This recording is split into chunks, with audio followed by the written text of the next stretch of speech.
The Material World 20. I had a thought which I wanted to share.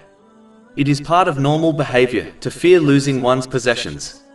In fact, generally speaking, the more one possesses, the more they will fear losing them, and the less they possess, the less they will fear.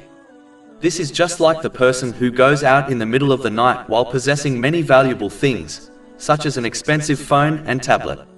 This person will obviously have more fear of losing their possessions than the one who leaves their home in the middle of the night while carrying nothing valuable. Muslims should therefore understand the reality of this in respect to this temporal world and the eternal hereafter. The one who possesses much worldly things which will not benefit them in the hereafter, such as excess wealth they have hoarded, will always fear leaving this world through death and the troubles of this world more than the one who possesses less worldly things. This fear removes the very aim of these possessions, which is to achieve peace of mind and body. In fact, achieving peace of mind and body is the very reason people strive in this material world.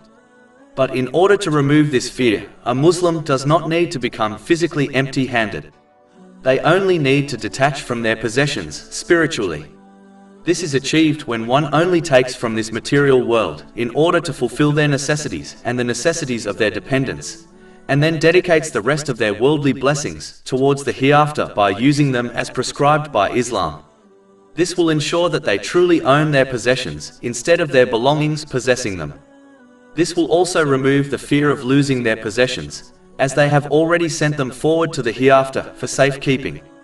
This will allow them to achieve peace of mind and body in this world and in the next.